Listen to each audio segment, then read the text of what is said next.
כל מה שמתוק קצר כל כך, רק לרגע ואז נעלמו. ואם תבקש לאחוז ביופיו הזמני, תגלה עד כמה נהפוך הוא.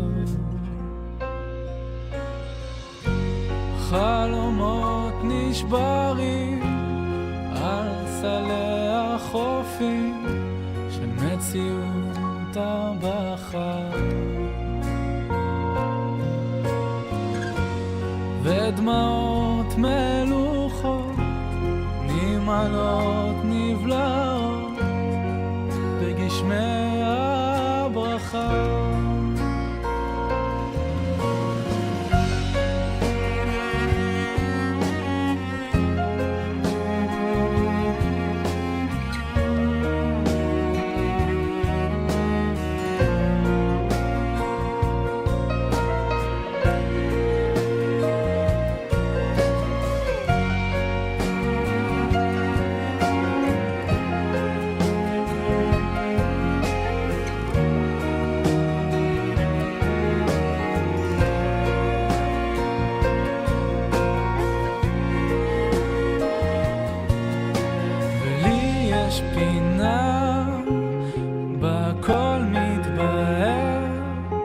שאני בנסגר מפני מה שהולך וסוגר עליו, ולי יש מפה ולי יש מצפן שלא אלך לאיבוד בעולם הסוער שקוצר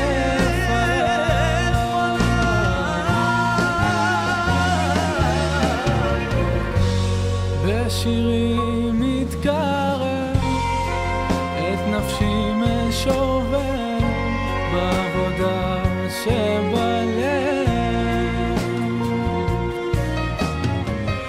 מגרש את האור ושורף את הכאב בעבודה שבלב. את כל מה שעוצר בתחבולות הסובב בעבודה שבלב,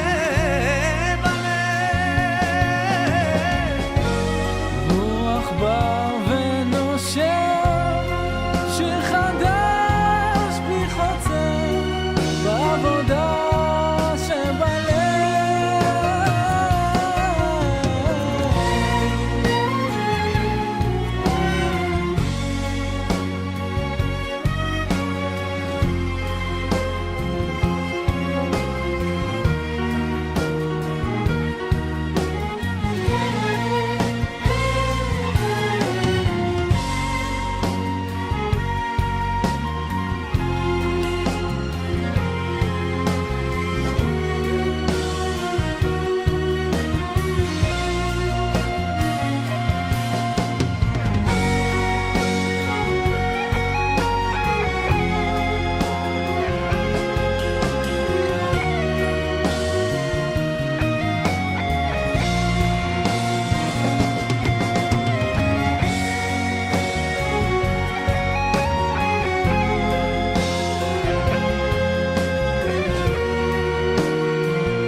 Okay, Erev Tov, ladies and gentlemen, good evening to you all, and also welcome back. If you were with me this morning as we did part one for the teaching of Parashat Re'eh, which is entitled here, False Prophets, Messiahs, and Religion, then you got a good gist of the information that I'm talking about here. which is also very important to be able to make sure you're in the loop of understanding what I'm going to be talking about here for the second part of this teaching. And once again, this entire teaching is based off of what was brought down, as we learned earlier, in the Torah, which is the Baal HaTorah, in the uncensored version of his commentary. So this week's Torah portion, when it speaks about a Navi Sheker, a false prophet that arises from the Jewish people, and this false prophet obviously would be an apostate Jew of some sorts, obviously not a non-Jew, but a Jew, and therefore in the Torah's commentary he mentioned that the gematria Navi, this refers actually to the notion of uvna. Uvna means and her son, and then the gematria bקרבך, which means from your midst, has a gematria 324, which is keneged, is the same numerical value of the phrase zu האשה, which is this is the woman. And the Torah once again says that this is alluding to, it's a remez to the founder of Christianity and his mother, obviously, which refers to Jesus and refers to Mary. Now, what I decided to do in part one was obviously to explore what exactly the Torah means, where this comment of his was influenced from, and one of the things that we looked at was various earliest portions of the narrative of the Torah portion of Parashat Emor that deals with the son of an Israelite woman and an Egyptian father, how that ultimately refers to a homiletical interpretation of Christianity. And one of the things I demonstrated is that this has nothing technically to do with the historical Y'shua HaNotsri, nothing to do with him whatsoever. Rather, this has to deal with Christianity that basically represents the Christian Jesus. And yes, there is a big difference, okay, whether or not you're Jewish and you were taught, being taught various sources in Judaism, like as we explored earlier in the Toldot Yeshu, the whole story of Ben Stada, Pandira, that this refers to the, basically to the immoral relationship that Miriam had with a Roman soldier called Pandira. As we learned earlier, that was completely borrowed from a Greek philosopher, Kelsios, which came in the 2nd century, and therefore the Gemara's interpretation of the Baraita there in Masechet, in the Talmud, I should say, was basically something that's later on, and one doesn't have to do with the other. But these things are important to point out because people are raised with misnomers, they're raised with disinformation. And this is very important, and I realize for people who come from Christian backgrounds, this is probably not a very, an easy thing to swallow when you're taught a certain thing theologically. And we looked at a few statements brought down by a Christian theologian, and we looked at a video of a pastor when it comes to the comparison of Jesus and the law, and the consensus on the side of Christianity is that Jesus is greater than the law. Jesus is God. Jews need to believe in Jesus, put away the law. Once again, this week's Torah portion tells us that a Navi Sheker, a false prophet, that attempts to persuade his people from the Torah is in fact guilty of avodah zarah. They are an יקום, they're an idolater. And anyone who actually follows them, they themselves are also guilty of committing idolatry. And we looked at the words of the Rambam in Hilchot Avodat Kochavim, the tax trade dealing with idolatry. An individual who does not comply to the will of HaShem in the Torah, they are guilty of idolatry, because Judaism looks at idolatry not as a physical object, rather it's a state of mind, it's a consciousness. And so one of the things that we're going to get to here in part two is we're going to continue exploring what we looked at part one. And once again, I brought a lot of lengthy quotations from various sources that most people are not familiar with, and it's important to have this information so you can understand what it means. It's one thing to quote it, but it's another thing to be able to interpret it and to be able to decipher what it actually means, because many of the things that I looked at before in part one are actually polemics that were designed by certain rabbinical figures to speak against Christianity. Not so much the historical Yeshua, but against Christianity. And people have to learn to differentiate between the two. So with that said, we're going to go ahead and get started here for part two of our shiur. Now, building off of what we talked about in part one, I ended with the lengthy quote from the Zohar. And when you build off the Zohar, there are also other fringe sources in Judaism. I say fringe because these are sources that may have been compiled as polemics against Christianity, but they're not rooted in any shred of evidence against the historical Yeshua. Therefore, they're just against the church, and most people believe that they are against the historical Yeshua when technically they're not. But nonetheless, there are other fringe sources in Judaism that attempt to portray Y'shua HaNotsri as an apostate, as a navii sheker, a false prophet, who was guilty of using magic to advance his ministry when he lived. And once again, this is all in relation to how Christianity interprets or presents the whole New Testament, at least the Gospels, from their perspective, and that's Judaism reacts to that. For an example, in a censored passage of Masechet Sanhedrin in the Talmud, it's reported that Yeshua had used the power of the holy name of Hashem through an interpretation of the words of Bilaam, the false prophet. And as a result of misappropriating the name of Hashem, the Talmud responds in the name of Reish Lachish. There in Sanhedrin 106a, Reish Lachish says that, woe unto one who sustains himself in an indulgent manner in the name of God. In this case here, it says Bilaam. But in some versions of this passage, it won't say Bilaam, it might say Yeshu, okay, which is normally used as a derogatory term or a term that refers to Yamach Shemo Levracho, may his name be blotted out, for good his memory be gone, right? It's a general term that could apply to anyone, and sometimes it's meant to refer to the founder of Christianity, in other words, the Christian Jesus. But here we see that in the non-censored versions, it mentions it will refer to Bilaam, and Bilaam's whole livelihood was from speaking in the name of God. Now, you should be familiar with the Torah portion of Balak, when Balak attempts to actually hire Bilaam to, conjure up a curse against the Jewish people, and he was not successful. And so Bilaam made his whole living as a false prophet, and that's what he did. He peddled a lot of nonsense. He spoke in the name of God. Excuse me. So he did many of these things, and that was how he made his parnosa. And so, in some of the uncensored versions of this Taktra here at Sanhedrin, where they try to put, obviously Yeshua, which is obviously the Jesus of Christianity, it's the notion here that he made his whole living his parnosa by basically misappropriating the name of God. That's how he did his miracles. That's the spin, how it's been presented in Jewish circles for many, many years. And once again, this has nothing to do with the historical Yeshua.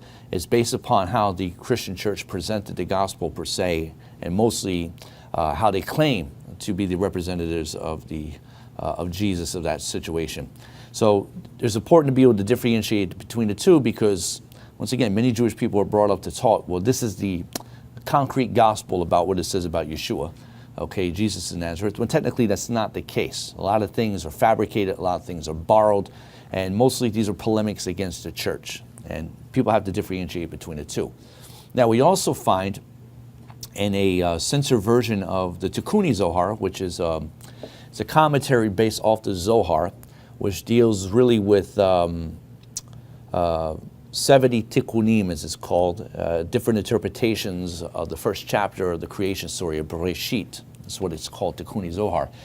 And we find in a censored version of that Tikkuni Zohar that the name Bilaam actually replaces the name of Yeshua or Yeshu, and Bilaam is replaced there. Now, in my version of Tikkuni Zohar, it's not. I have an uncensored version, so I can actually say the name Yeshu right there in both the Aramaic and Hebrew texts. And likewise, also in the Targum Yonatan, Ben Uziel, which is the Aramaic translations of the Hebrew Tanakh, which is similar to Onkelos, but this is in the name of Targum Yonatan. We also find in a uncensored text, Targum Yonatan mentions Yeshua's name, sometimes in relation with magic. And in the censored versions, they put the name Bilaam. And you'll find this back and forth. This is where, if you find these conspiracy theories on the internet against Jews, they'll mention, do you know that in many Jewish writings it mentions that Jesus is burning in hell in feces? And, they'll mention all this, but what they don't realize is that these sources are rooted in Agadot, their stories, and which basically has nothing to do with the historical Yeshua, but is polemics against the church. Now, Yeshua is interchangeable with Bilaam. The only reason why is because Bilaam is the notorious false prophet in the history of the Jewish people. He's the chief antagonist against Moshe. And therefore, one that can run counter up to him, obviously, would be the image of Jesus in Christianity. So one would exchange one for the other in these writings, when technically it has to do with Bilam, but later on they put Yeshu. Okay, that's how that works. But even within that, people don't know how to differentiate between what's called a Gada. A Gada means it's a rabbinical source. It could have been fabricated. It may be based on a verse in the Torah. It's just used as a principle of exegesis, but it's not meant to be taken literal. A perfect example in one of the Agadot is Onkelos. Onkelos is reported to be a ger, a convert to the Jewish faith. He was a Roman, and essentially he wanted to determine to become a Jew, and he attempted to ask certain individuals. Eventually, he was advised to go to speak to Yeshu, go speak to Yeshua, who was burning in hell. And so in this Agadic story, Onkelos somehow makes his way into Gehinnom, right? And he sees Jesus hanging out in the pool of lava, and he goes over the, kibbutz with him, and, he asks him about whether or not he should be a Jew. And, Jesus convinces Onkelos to become Jewish. I mean, amazing. I mean, Jesus is in hell converting Goyim to Judaism. Fascinating.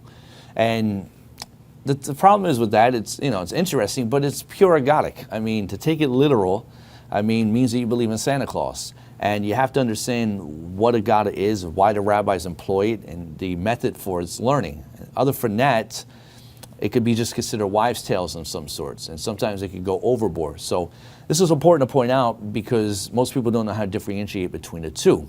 Now, what's interesting is that in the Targum of Yonatan ben Uziel, when it comes to Parashat Matot, there's an interesting passage there that mentions that when the Jewish people go out to fight the 5 kings of Midian, that they meet Bilam as he's returning back from receiving his money from attempting to curse the Jewish people, but he gets them to falter when he devises a scheme to get them to sleep with the Midianite and Moabite women. So he gets paid for that.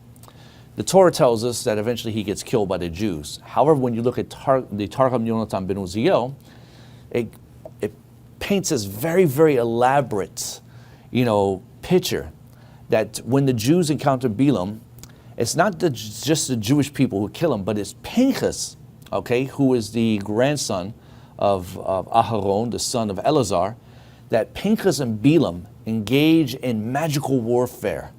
And Pinhas ends up killing Bilam. In fact, I did preserve this passage here for you guys. And this is brought down here once again, Targum Yonatan, to Numbers chapter 31, verse 8. And this is over here. And it was when Bilam, it says the guilty, Bilam HaRasha, the wicked one, that when he saw Pinhas, the Kohen Hagadol, pursuing him, or he wasn't Kohen Hagadol at that time, but he was a Kohen at that time, pursuing him, it says he made use of his magical arts, And it says he flew in the air of the heavens, but Pinhas therefore pronounced the great and holy name, the title of Hashem, and he flew after him, and seized him by his head, and brought him down, drew the sword, and sought to kill him. But he opened his mouth with words of depression, and said to Pinhas, if you will spare my life, I swear to you that all the days I live, I will not curse your people. So then it says afterwards, he answered him and said, are you not Lavan, the Amorite? So in other words, in Targum Yonatan, they portray Bilam as Lavan, Uncle Lavan, Yaakov's uncle. Some others will say he's a descendant of Lavan. But anyway, are you not the one who sought to destroy Yaakov, our father, who went down into Mitzrayim to destroy his children? And after they had come out of Mitzrayim, did you not send the wicked Amalek against him? And have you not now been sent to curse them? But after you see that your works did not prosper, and the word of Hashem would not listen to you, you gave evil counsel to Balak to set his daughters in a way to make them go basically into immorality, where there they fell with them 24,000 in the plague. Therefore it cannot be that your life will be spared. And at once he drew his sword and he killed him. So we see here in Targum Yonatan ben Uziel's version of the Torah, it's quite vivid, quite expanded. This is like the director's cut edition, if you will, of that segment of the Torah portion.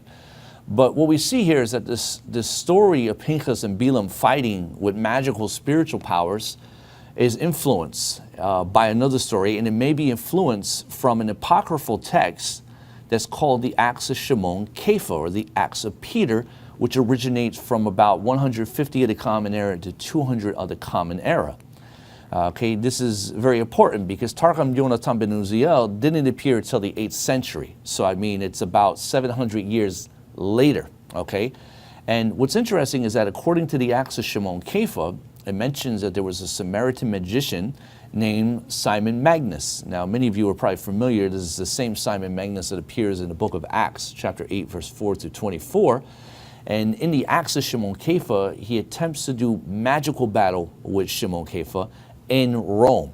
And once the two of them are in Rome, Simon Magus claims that he would fly up to Hashem in the air, similar to like how Bilaam was flying through the air here in Targum Yonatan ben Uziel.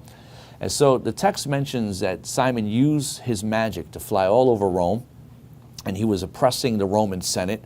And so in response to Simon's magic, Shimon Kepha, he then called upon the zechut, or the merit of Y'shua HaNotsri, to make Simon Magus fall from the sky. And when Simon Magus fell down, he ended up breaking his leg. And shortly later, during a surgery, he ended up dying. Okay, so he was out of here. Now, the entire episode, when you read the Acts of Shimon Kepha, it appears to be very reminiscent of the duel that took place between Moshe and the Khartoumim of Pharaoh's sorcerers and Mitzrayim back in Exodus chapter 7, verse 8 through 13. Now, once again, considering that Targum Yonatan ben Uziel does not appear in the scene until the 8th century, okay, it's very possible that it was influenced by an earlier apocryphal text, such as the Acts of Shimon Kepha, considering that they're very identical in nature. Very, very possible. Now, the reason why I point that out is because you have to consider that polemics that are inside of rabbinical writings are in response to Christianity. The theology of Christianity, the ideology of Christianity, the dogmas of Christianity. It's not against the actual historical figure of Y'shua HaNotsri, which is very important because then you're dealing with a different system here. And so many of these writings in which they change Bilaam out for Yeshu, you have to consider that it's not the historical Yeshu, or Yeshua in this case. It's referring to none other than the church. Now, in the Aramaic text of Targum Yonatan, as I mentioned before, Yeshua is not described using any of the sacred names of Hashem with magic like it attempted to say in Toldot Yeshu, which we learned in part 1. Rather, he's just described knowing works of magic, like he knows the secret of the dark arts. And it's interesting, in one aspect of Targum Yonatan ben Uziel, it mentions that Rabbi Yehuda, he actually used the power of the name of Hashem against Yeshua, like Pinhas did against Bilaam. And so what we see here is that this is another area that's purely fabricated because it's a polemic against the church. And so based upon this description of Targum Yonatan ben Uziel, a later Kabbalist in the 12th century who was named Rabbi Avraham Abulafia, he wrote a book, he wrote many books by the way. Well, one book specifically is called Mafteach HaShemot. It's a Kabbalistic book called The Key of Names. And it was written in the 12th century. He actually drew an analogy between Paro and Yeshua where he claims that both pretended to be gods. And so Rabbi Abulafia explains that the true Mashiach, that the Christians consider the Antichrist, will stand up against all Christians and he's going to make a declaration. And this is actually what is brought down here. I didn't get time to type the Hebrew in, but nonetheless, I left some of it in the English. He says that what he, meaning Jesus, had to say to the Christians, that he is a God and the Son of God, is a complete lie.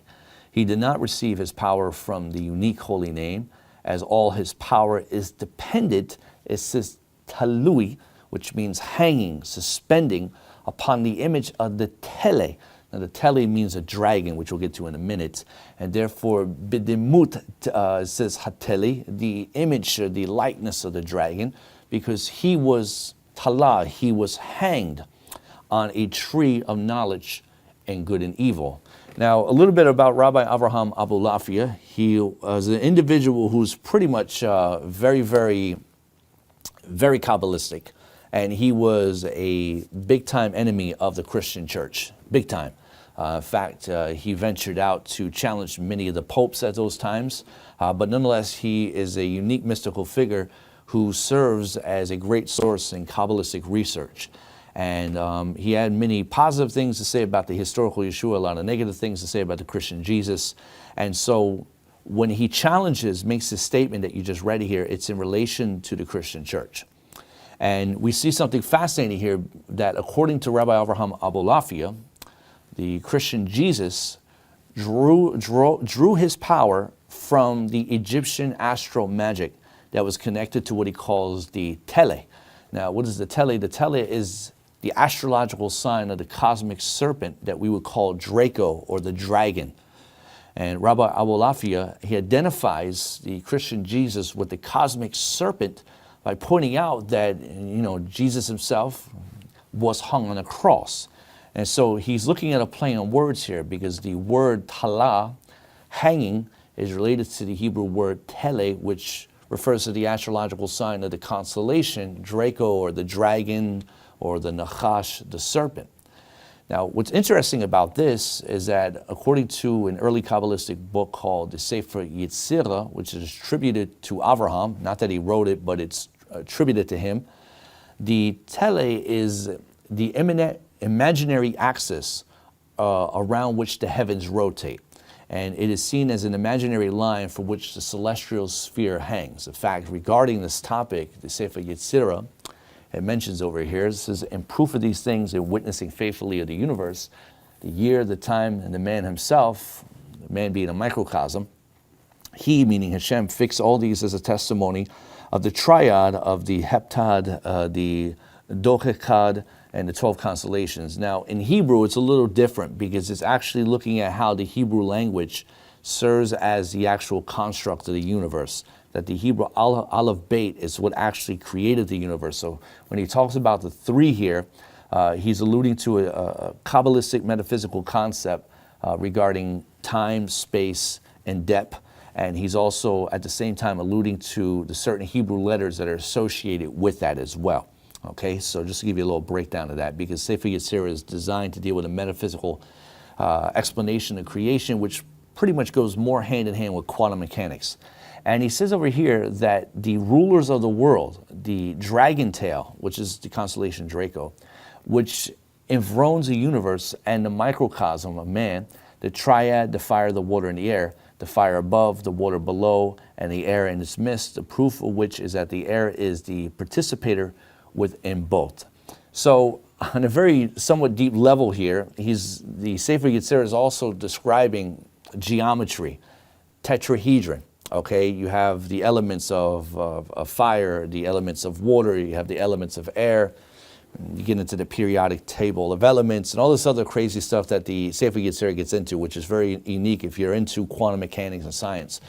But nonetheless, the tetrahedron, two tetrahedrons, you have a pointing up and pointing down. That forms a hexagram, that forms the six-pointed star that's known as the Star of David.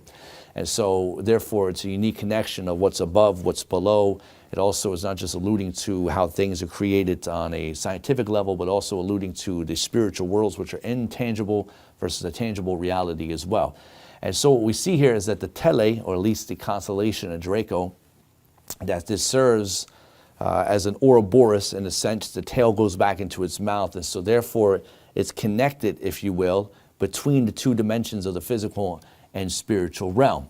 And so we see something interesting here is that, once again, when Rabbi Avraham Abulafia addresses the Christian Jesus, he's identifying that the source of Christianity draws its power from the dragon, okay, which is also something God used for the creation. Now, what's interesting about that is in the Tanakh, the tele, the dragon, is identified with what is called the pole serpent. And we read about this in not Isaiah, we read in Isaiah 2, but first in Job 26:13. It says, Berucho Shemaim, that by his spirit, this is the spirit of God, the heavens were calmed, and also Yado Nachash Bariach, that by his hand he pierced the pole serpent.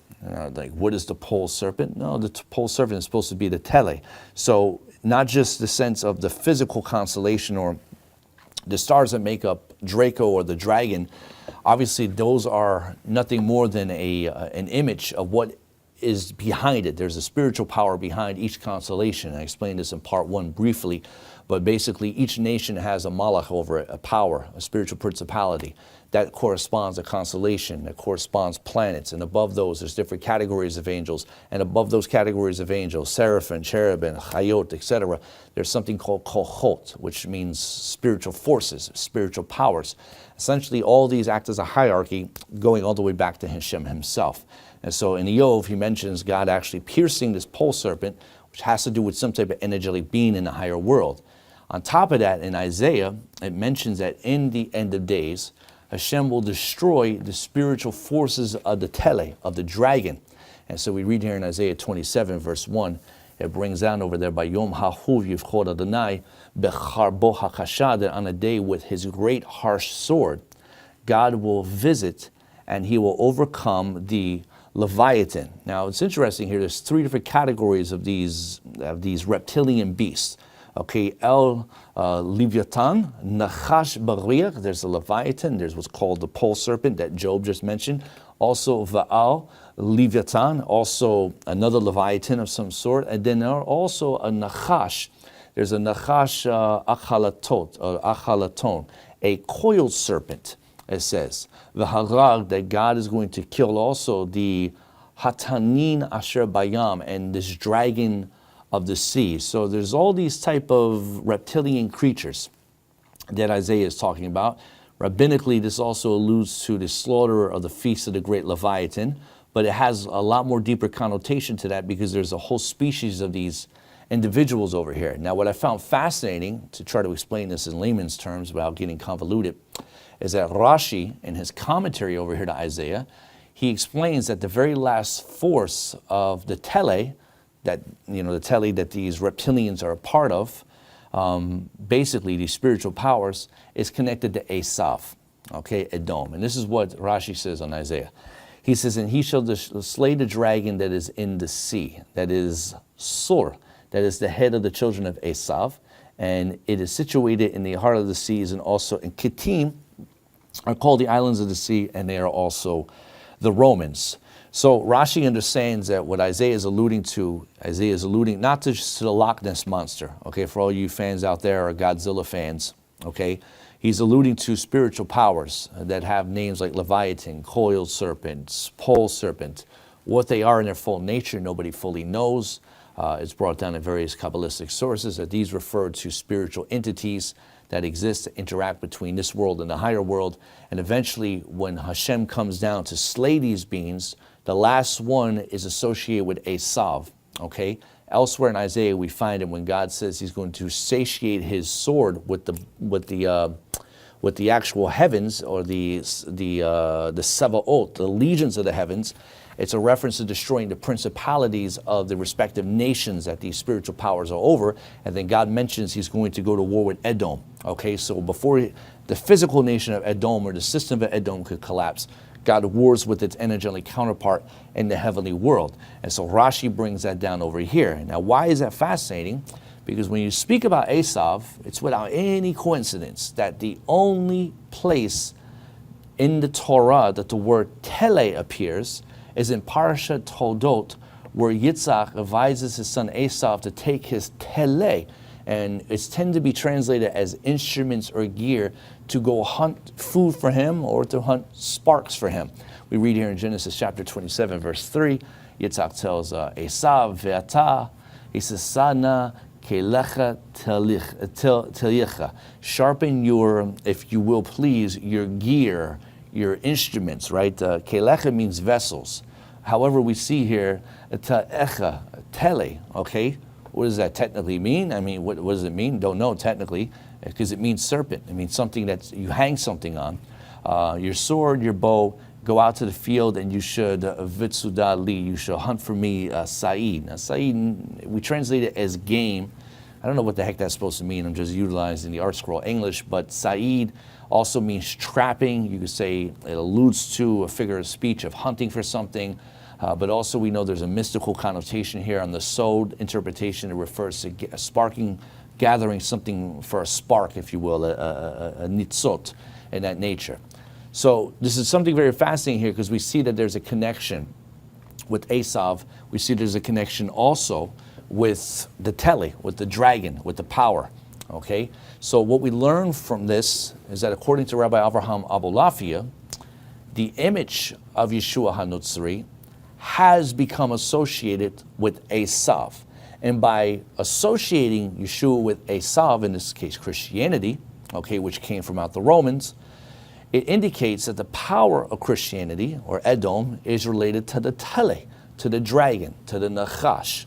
Okay, I know for some Christians, they may not want to hear that. Okay, what are you saying? My faith is associated with the Satan? That's what Rabbi Avraham Abulafia and many of the other rabbis have had to say. If you understand Christianity weaponized in the New Testament, then absolutely it is associated with the serpent. Now, on top of this, there was an 8th century book that's entitled Otiyot de Rabbi Akiva. It's attributed to Rabbi Akiva. Whether it goes back to him or not is debatable, but it's based upon revealing the secrets of the Aleph Beit, the letters of the Hebrew alphabet, and what they represent. And in this passage, it teaches how Israel and Edom are connected to Yeshua, that there's a correlation to them. And this is all based off the letter Tzadi. Okay, as you can see Tzadi there on your screen in brackets, you'll notice that it has 2 heads coming up from that. And so here the Midrash expounds. It asks, why does Tzadi have 2 heads? It says, because this refers to Y'shua HaNotsri, who took hold of 2 heads, one of Israel and the other of Edom. And he went and, it says, caused people to err. And it says, when the Jews saw him, they stood over him, captured him, hung him on a cross, and they interpret from this week's Torah portion, Deuteronomy 13:7, if your brother, your mother's son entice you. However, the Midrash says, notice here that it does not say your father's son. So this is pretty interesting because this Midrash on the meaning of the shape of the letter, the Hebrew letter Tzadi, is one of the sources that later influences Zohar and other medieval Kabbalistic sources that refer to Yeshua. And once again, when I'm saying Yeshua, keep in mind the Christian Jesus. And so the Midrash teaches that the letter Tzadi represents Yeshua, who governs both Israel and Edom, both Jews and Christians. Now, in this passage here of the Otiyot de Rabbi Akiva, when it speaks about Yeshua, it says Y'shua HaNotsri, it is targeting the historical Yeshua. However, the key here to understanding it is its connection, his connection to Israel and Edom. This is important. This dual connection of Yeshua to Edom and Israel is alluded to in another alteration of this passage, which I don't have on the screen, I do apologize, okay? And which basically, when the passage here says that he is your mother's son, but it does not say your father's son. An alternate passage to this in the Hebrew would say V'chi imo mi Israel, that his mother is Jewish, she's from Israel. However, V'aviv min HaNotsri, rather the father, on the other hand, is a Notsri, which is pretty interesting. Because what we see here is that Yeshua is being described as the son of a Jewish mom. Halachically, he's Jewish, but on a patrilineal side, he's not Jewish. And I think it's fascinating that in the alternate version of this text, it says that his father's a Notsri, which is very strange because Notsri is a Hebrew word.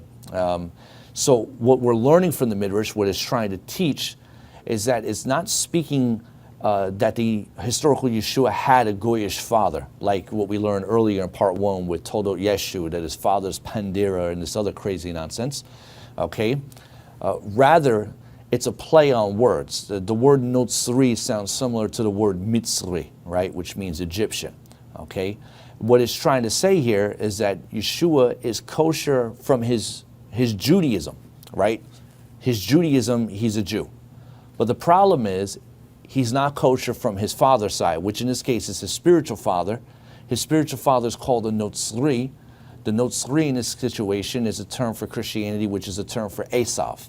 In fact, even in modern Hebrew today, when you refer to someone who's a Christian, you call them a Notsri, you call them Notsrim. Technically in Hebrew, that's not what that means, because a Notsri means someone who's a keeper, someone who's a guarder, someone who's a watcher, like Notzer, okay? In that situation there. But nonetheless, the Midrash's job is to create a homiletic, okay, an exegesis of some sort. So what it's saying here, he's connected via both Edom and Israel.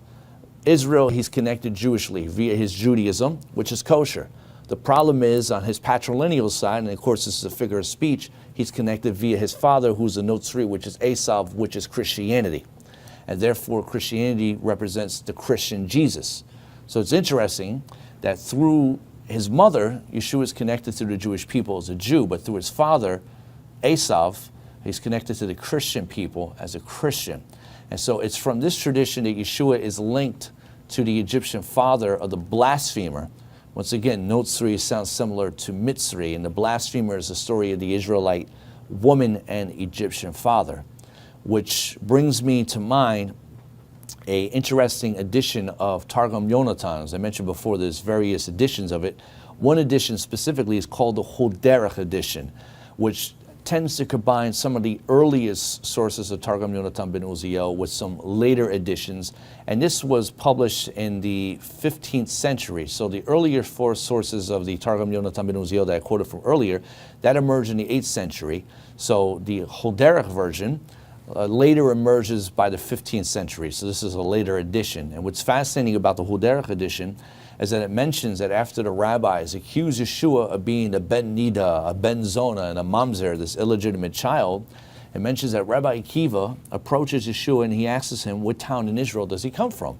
And Yeshua says that he was from Nazareth, and that the name of his father is Mitzri, the Egyptian, and that his mother's name is Karchat.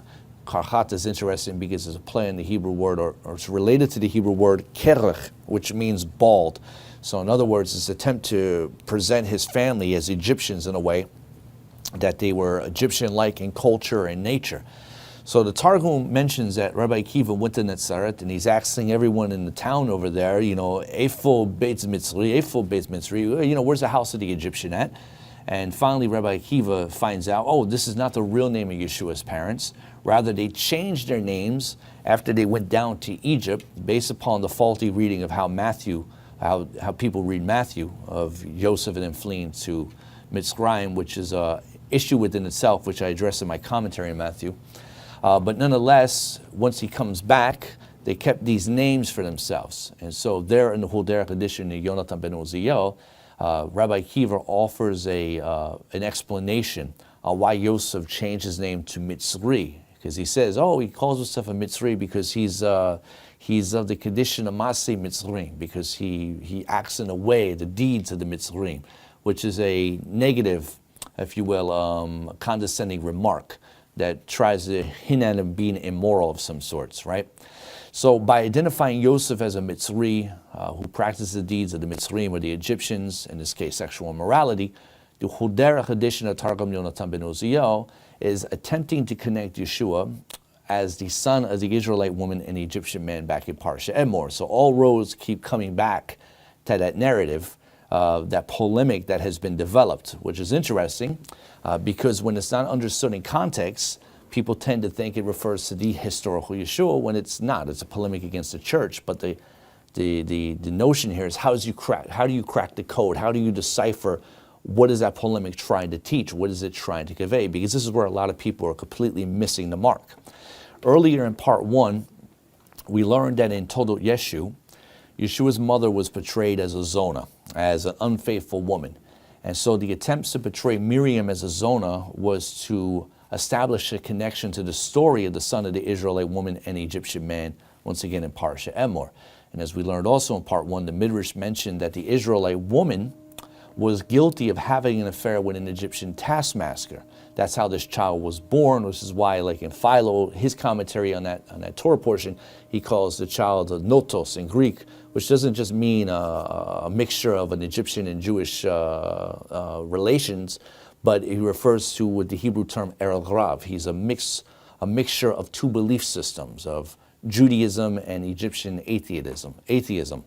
So in that segment there, the Midrash explains that the mother's actions of sleeping with the Mitzrim is what defined her as a Zona. And so we also learned that Toldot Yeshu, Stada, is claimed to have had relations with this Roman soldier named Pandira, which is apparently Jesus' real father, and Stada is a play on words, Stada in Aramaic, which means like the Sota, one who who goes astray. But as we learned in part 1, the Gemara's claim of the story of Stada and Pandira being related to Yeshua and Miriam is completely fabricated because it was borrowed from the Greek philosopher Kelsos, who made it up because he was an antagonist of the Christian church. And his reading of the New Testament is no more different than the church fathers, because he approached it in a very literal way, but he came up with his own interpretation on it. Also in part 1, when quoting from the Zohar, we learned that the Zohar alluded to a mystical meaning behind the claim of Miriam being a Zona. And there the Zohar mentioned that the status of Miriam being a Zona was a secret that only the righteous knew, which is very interesting, a secret. In fact, we'll bring up the Zohar here, Parashat Emor 106a. It's brought down over there. It says that he answers, the man of Israel said words during the fight. So this is, in other words, an Israelite man fights with the mamzer, the illegitimate child of the Israelite woman. And namely, he was telling this illegitimate child, hey, your mom's a Zona, right? She's an unfaithful woman.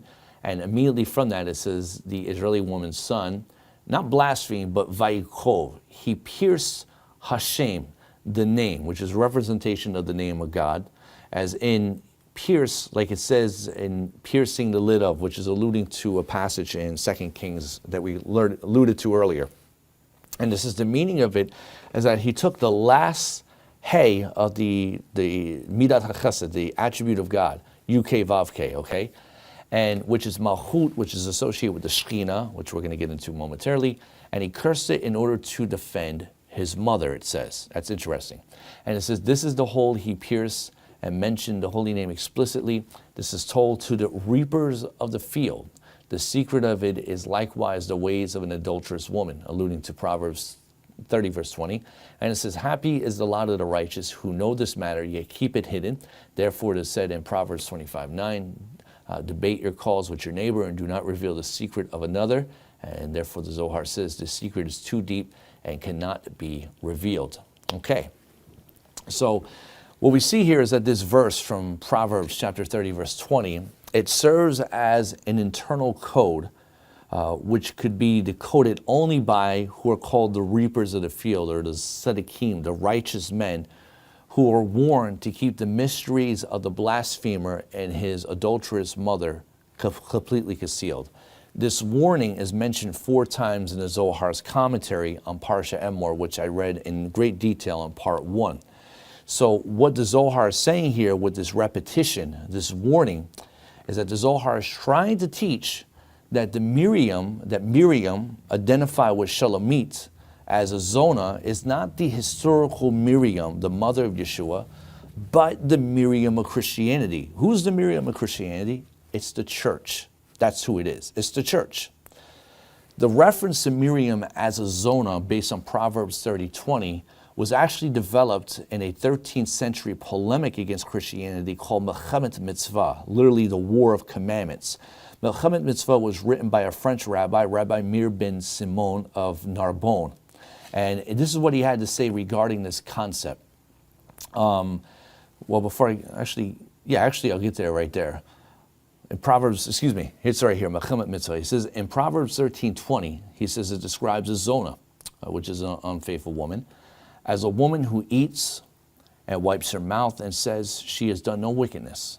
It says a great insinuation is hinted here on a woman that will in the future say this, and there is no truth in her words, and it came, this verse in other words, to teach you not to fail in believing her.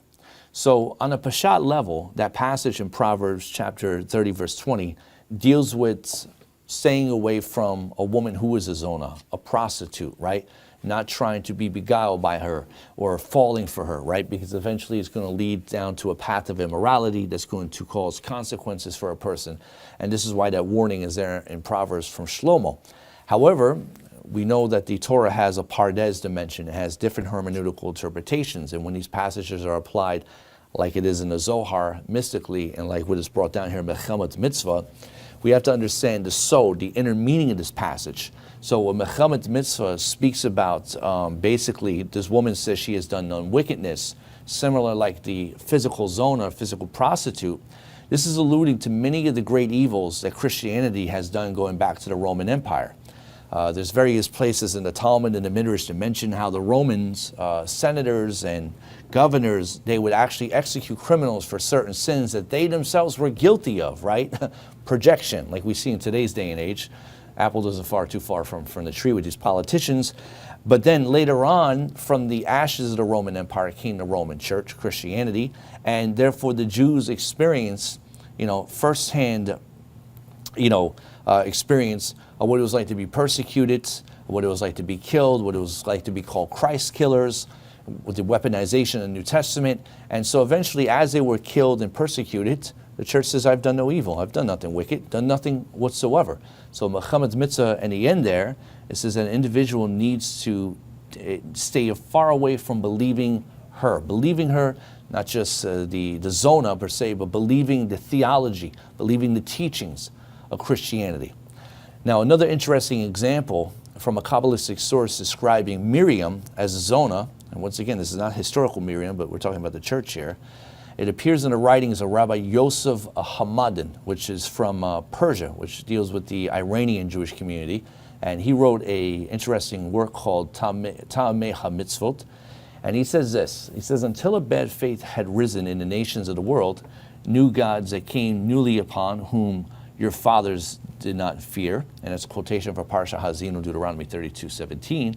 And it says, and this is the faith of the abominable and detestable villain Jesus, the evil person who had created a faith to believe, and appoint himself, v'sam atzmo Elohai, to appoint himself as God, And once again, Rabbi Yosef is responding to how Jesus is portrayed in Christianity, that he's God in the flesh, that you need to believe in him for your salvation or you're going to go to hell.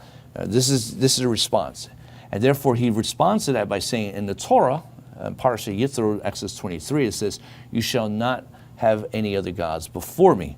Excuse the typo there, it should say, you shall not have any other gods before me. It says, as opposed to later on in verse 13, Exodus 20, you shall not commit adultery, hinting at this evil person who went out and declared himself a god.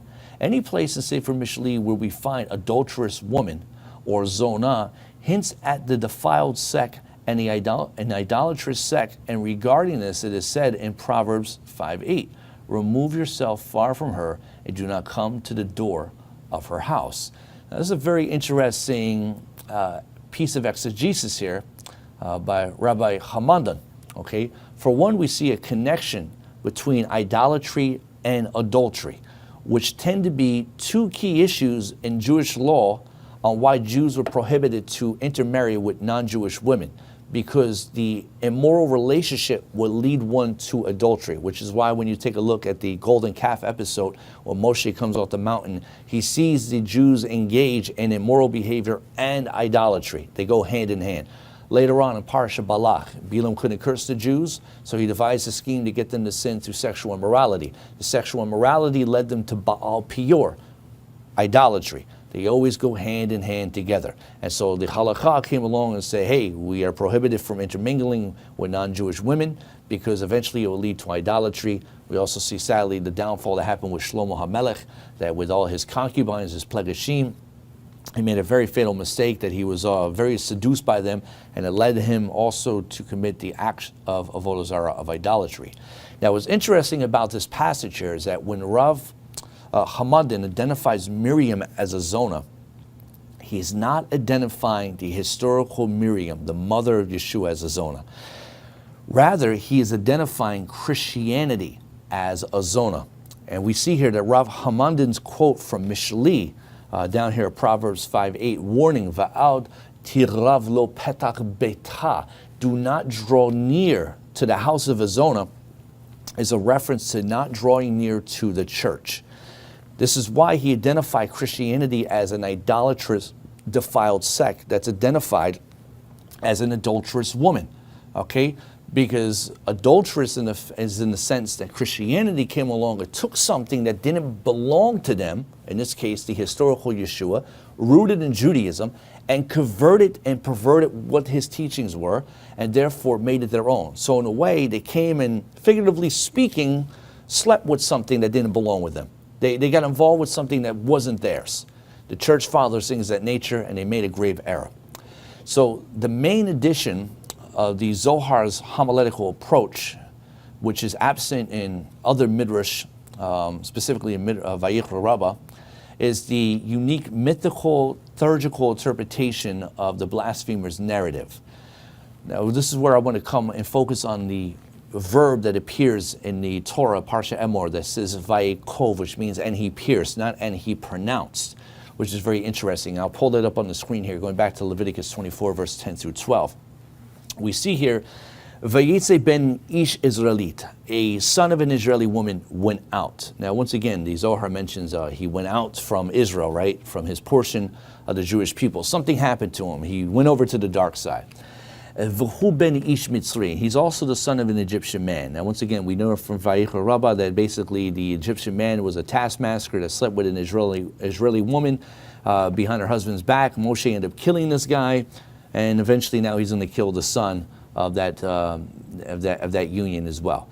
And it says that he eventually went to war. He fought with an Israeli man in the camp. Okay, and then it mentions here, it says, Vayikol ben ha'isha ha'Israelit et Hashem vayikala. The son of the Israeli woman pronounced the name.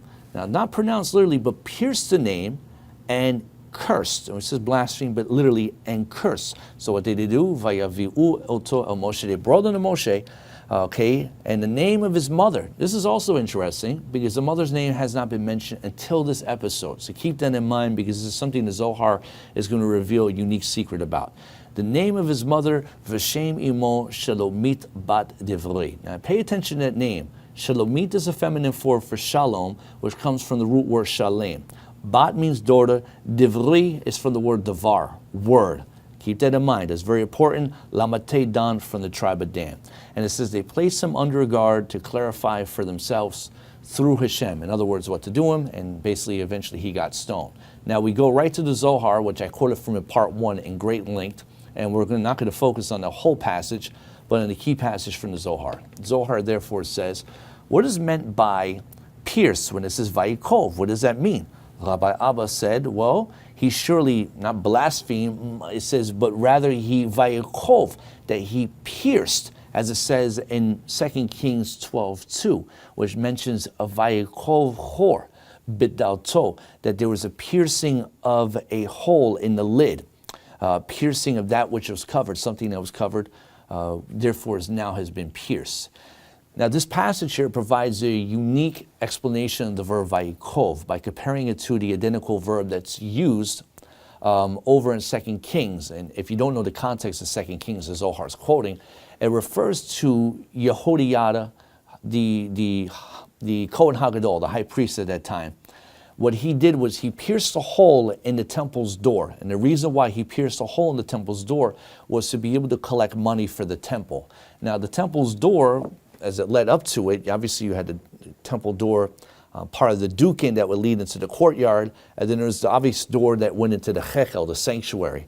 So normally when those were closed off to the masses. You couldn't see what was going in there. It was considered secret, and no one was privy to it.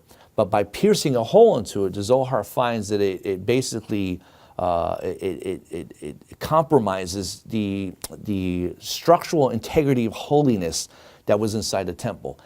Likewise, this mamzer, the illegitimate child here, when he does vayikov, he pierces the name of Hashem. There's something here that's being revealed that was concealed that shouldn't be being revealed here. What does that mean? We're going to get to this. So the Zohar is teaching here that the mamzer did some, very bad thing, which raises some questions. I mean, what is the meaning of piercing in context to Leviticus 24:11? Because as I mentioned in part 1, this story comes out of nowhere. If you know Parashat Emor in detail, you know it's the Torah portion of the Kohanim. It deals with, the Kohanim, who they can marry, who they can't marry. It talks about the Moedim that were the responsibility of the Kohanim, the Sanhedrin. It talks about all that, but pretty much when this story comes out of nowhere, it's like, what does this have to do with the Kohanim? It doesn't make sense. But when you take a look at the homiletical interpretation of the Zohar, specifically as a polemic against Christianity, starts to make a lot of sense, because what we see here is that the Kohanim are the gatekeepers, they're the protectors of the Torah, and therefore if they attempt to actually reveal secrets of things, or they compromise the holiness of the system of the Torah, it can lead to some great problems. And so this is what we're going to be learning here. So we see the Zohar goes on and answers partially its question. And we see here in the following passage, the Zohar says, his mother's name, okay? V'shom imo Shalomit bat Divri. Okay, that's her name, Shalomit, the daughter of Divri. It says up to this point, the verse does not disclose his mother's name. Does not. However, once he pierces, nakiv shemo de imeh. Once he pierces, he actually pierces his mother's name. Fascinating, because up to this point, when it talks about piercing a name, we're under the impression he's piercing the name of God. But here the Zohar is saying, well, yes, he is, but by doing that, he actually pierces his mother's name. Now, for some of you guys at home, who just want simplistic terms, like what the heck does that mean? How do you pierce a name, right? It's nebulous in nature. What does that even mean? So the Zohar is revealing something very interesting here. It focuses on the word Vayikov nakiv. I have both of those words highlighted here. So this nakiv, this piercing, is enacted by pronouncing or at least using a name. And instead of focusing on the act of pronouncing, let's say the infallible name of God, Yud Vav Kei, the mamzer here, the blasphemer's pronunciation ends up piercing his mother's name, Shalomit bat Divri. Okay? Why is it interesting? Well, the Zohar points out that up to this point, we don't know who his mother is. Her information is completely concealed. But the moment he vayikov, he goes piercing, automatically now he reveals her name. Her name is now revealed. Okay, so what does that mean? Okay, big deal. Her name is revealed. It's nice to know who this woman is. All right, if she committed an affair back in Egypt and her son is actually causing a problem, we should know her name. What does this actually mean? Well, this matter here receives a mythical liturgical explanation as you continue within the Zohar. The Zohar expounds here, and we'll go and quote it now. It says, immediately the Israelite woman's son not blasphemed, but pierced, vayakov, the name, as in pierce a hole with the lid in it, which alluding to 2 Kings. The meaning behind it is that he took the last hey of the UK Vav K. Now I'm saying UK Vav K, but it's Yud He Vav He. We say UK Vav K out of respect, not to misrepresent the name of Hashem, which is not a name, but is a title, which is associated with the attribute of chesed, of God's kindness. The Zohar says, the UK Vav K, that Hey of UK Vav K is associated with Malchut. Malchut literally means kingdom, but it's a representation for the Shekhinah, the presence of God. And I'll explain this as we go on. He says, and he cursed it in order to defend his mother. This is the actual hole he pierced and mentioned the holy name explicitly. This was told to the reapers of the field. The secret of it is likewise the way of an adulterous woman. Once again, coming back to Proverbs 30:20. Happy is Allah the righteous who know this matter, yet keep it hidden. Therefore it is said, debate your cause with your neighbor and do not reveal the secret of another. Proverbs 25:9. And once again, the secret is too deep and cannot be revealed. So here the Zohar reveals what's considered the liturgic act of the blasphemer. After his opponent, the Israelite man, insulted him by saying, hey, your mother's a zonah, right? You're the product of a zonah. You're a mamzer in that nature. He responds by vayakov, piercing a name. And so by this act, he actually harms his mother's name, is what the Zohar says, because her name is revealed when it was concealed. I mean, okay, how would you feel if you were the product, or you were the woman who were the product of something that was not kosher, a relationship, and you had a child from out of that relationship, and no one knew who you were, and now you know. Obviously, it would be very disgraceful and distasteful at the same time. But here, the Zohar is alluding to something a little bit more deeper, because once again, the written Torah doesn't expound upon this, so it's an open book of interpretation. And we looked at the Midrash before, and of course, you can look at rabbinical commentaries, and they all tend to come back to the Zohar, which is interesting, which tend to always point to the polemics against Christianity at the same time. So what we see here is that by talking about a separation of the Hey from the UK Vav K, what we see here is that this illegitimate child, this son, whatever you want to call him, blasphemer, mamzer, or whatever, what he ends up doing is that he causes a harm of the sacred union of the feminine and masculine aspect of Hashem. Now, what do I mean by feminine, masculine aspect? God is neither a man or a female, but in Hebrew language, God is described as feminine in Hebrew terms, okay? Just like when he created male and female in the beginning of Genesis 1:26, it says Zachar Nekeva, okay, male and female. The soul is called male and female. The woman is the feminine aspect of the soul. The man is the masculine part. So God is described in feminine, masculine, neuter gender. There's certain titles like Shekhinah, the Shekinah, that's feminine tense. Okay, there's masculine tense, but it doesn't mean that God is literally physical, right? So when you look at the letters of God, the Yud, the Hey, the Vav, the Hey, okay, when you separate that last Hey is considered feminine, representing the Shekhinah. And the 3 additional letters before that, the Yud, the Hey, the Vav, represents the divine masculine. Okay? Now, what this also corresponds to is the separation of the heavens and the earth. And so in this mythopoetic interpretation of the Zohar, if I can call it that, it associates Shalomit, the blasphemer's mother, with the Shekhinah, which is the feminine aspect of God, as being a sealed matter, something concealed, which the blasphemer then pierces, vayikov, and it reveals her name. And so the sealed matter is actually none other than the holy name or the attribute of Hashem, the union of the masculine and feminine, the upper and the lower worlds, okay? In other words, this union of the upper and lower, masculine to feminine, is what creates everything. Just like a male and female come together, they create a life, okay? Or if you stick an electrical prong from an electrical appliance into an electrical socket that has a male prong to a female, the female receives, the male is the giver, things of this nature. There's a spiritual connotation to this as well, as what the Zohar is alluding to. And so this union is complete only when it's kept sealed, when it's kept sacred, when it's kept, from out of the public. Otherwise, if it's revealed or misused, then this unity becomes disrupted, just like a marriage becomes disrupted if a foreigner comes involved and commits the act of adultery, and therefore it becomes a separation. And so through the separation, the Shekhinah becomes vulnerable and eventually violated by what's called the Sitra Achra, or the other side. In fact, is given over, the divine presence of God is given over to the dark side, which is the Nachash, the evil serpent, the Tele. Okay, and so, which is associated with the Mitzri, the Egyptian man that is the father of this mamzer here. So when united with the serpent, the Shekhinah becomes an adulterous woman, which is why Zohar kept alluding to Proverbs 20 or 30 verse 20. Okay, so what the Zohar is saying here, if I could break this down in very layman's terms for you guys, is that because Christianity distorted the historical Yeshua, it took a form of Judaism and converted it to the Sitra Achra, to the dark side. And so the Shekhinah, the divine presence of God that was associated with Y'shua HaNotsri, has become distorted into a religion identified by the serpent, by the Mitzri, by Edom, etc., quoting from the various rabbis that I mentioned earlier.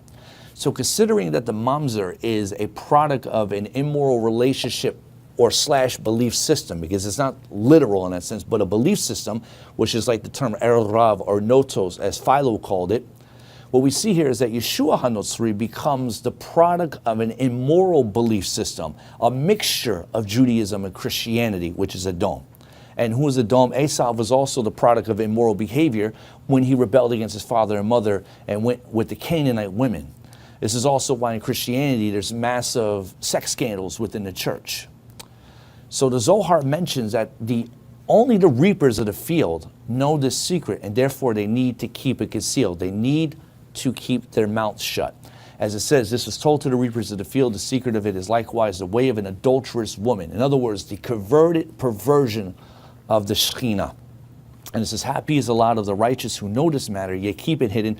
Therefore it is said, debate your cause with your neighbor, which is your chaver, your someone who you talk Torah with, and do not reveal the secret to another, because they won't be able to understand it. This is a secret too deep and cannot be revealed.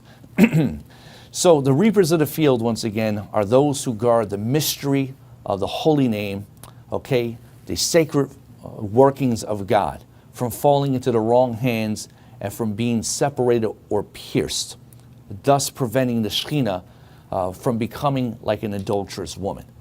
And so these are the ones who keep the secrets of the Torah. So what the Zohar is saying here, okay, is that if the Shekhinah becomes like an adulteress, like Shalomit, it obstructs what's called the Shifa, or the flow of God from emanating into this lower world.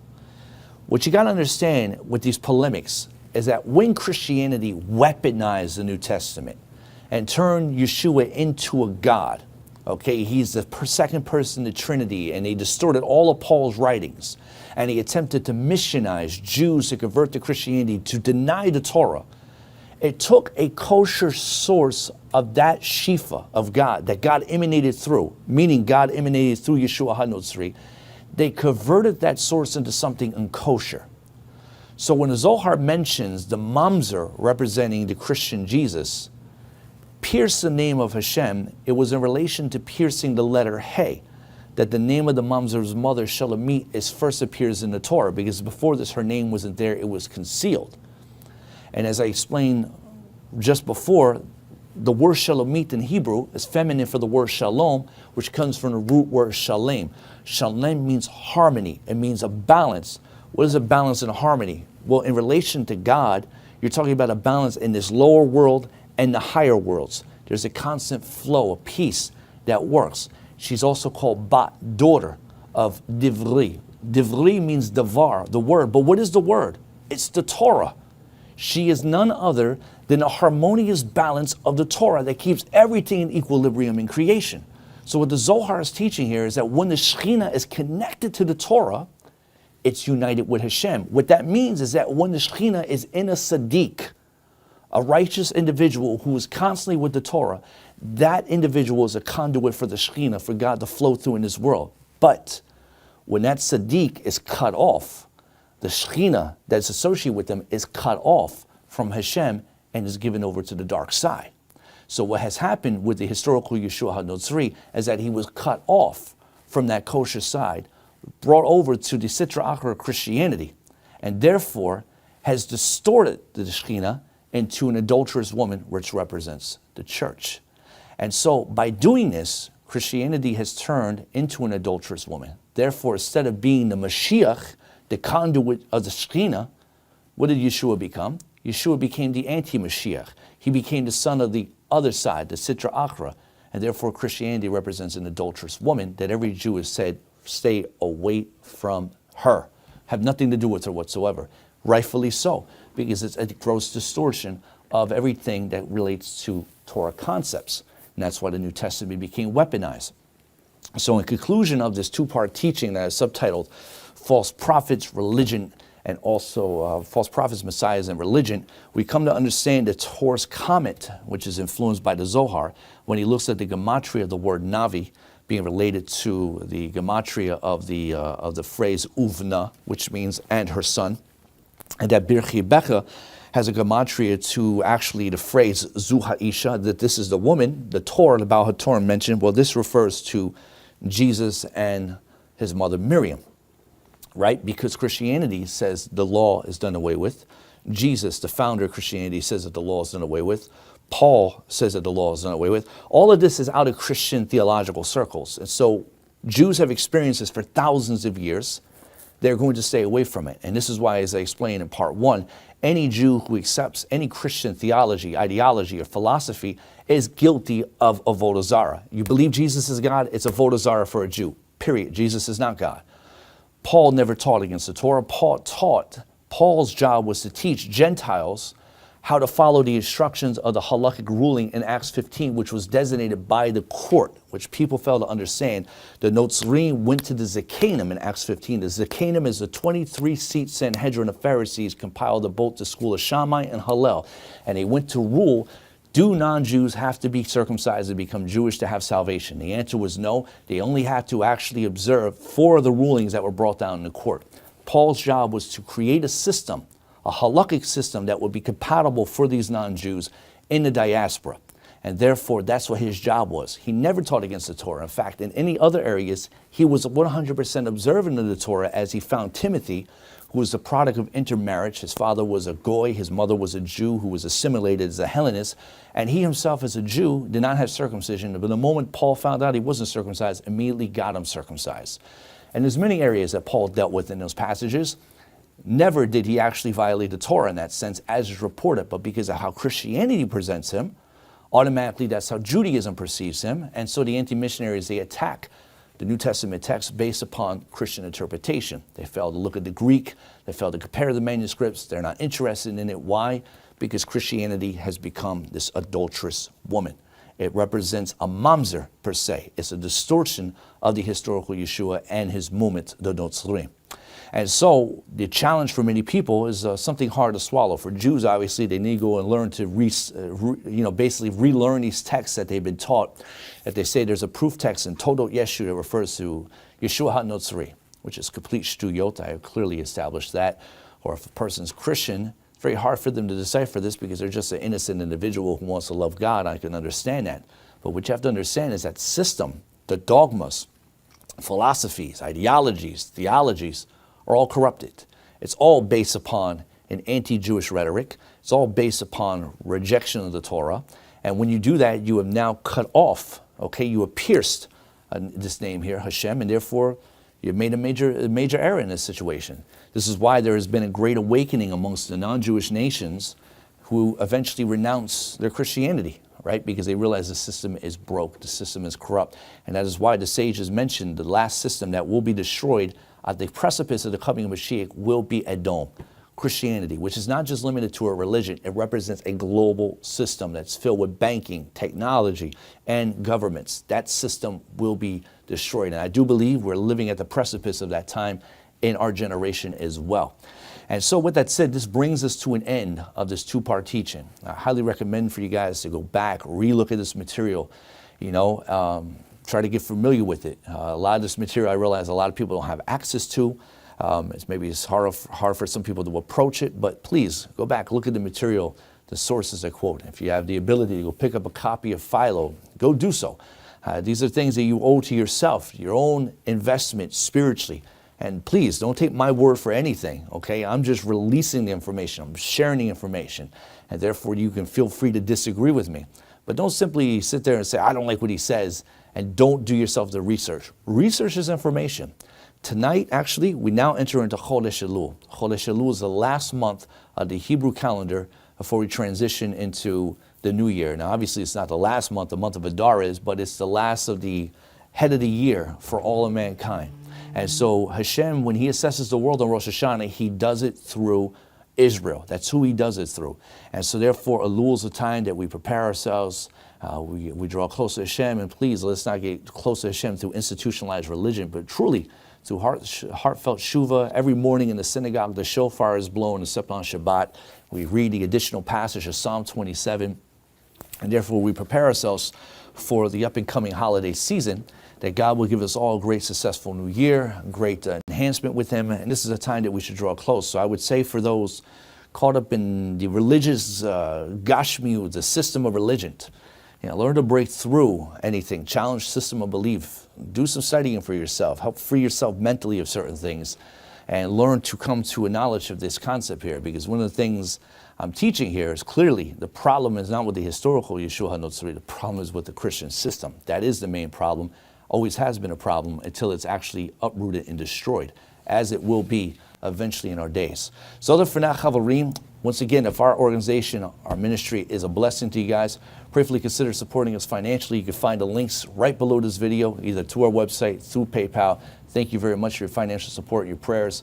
Also, we look forward to having few more updates for the opening of the Beit Knesset, our new Beit Knesset, our congregation, which is coming up for this Rosh Hashanah, only a month away. So we anticipate that and look forward to sharing all the information with you. And if you want to take advantage of our subscription services, you can log on over there, 70 Faces of Torah. You can get access to more of the study material besides the weekly Torah portion, other classes, my in-depth video on the Gospel of Matthew, which will be put in book format, God willing, towards the end of the year. That's on there as well. And a few other things. If you want to take advantage of the pre-order of the book sale for my commentary in Genesis, you can do so as well at 70facesoftorah.com. And also, if you ever have any other questions, you can send me an email, Rabbi, 70facesoftorah.com. So for that, ladies and gentlemen, thank you for taking the time out to come back to study with me in this very, eye-opening two-part study on Parashat Re'eh, dealing with the subject matter that we have discussed. Until next time, may the God of Avraham, Yitzhak, and Yaakov bless you and your families. Shavua Tov, Chodesh Tov, Laila Tov, Kol Tov.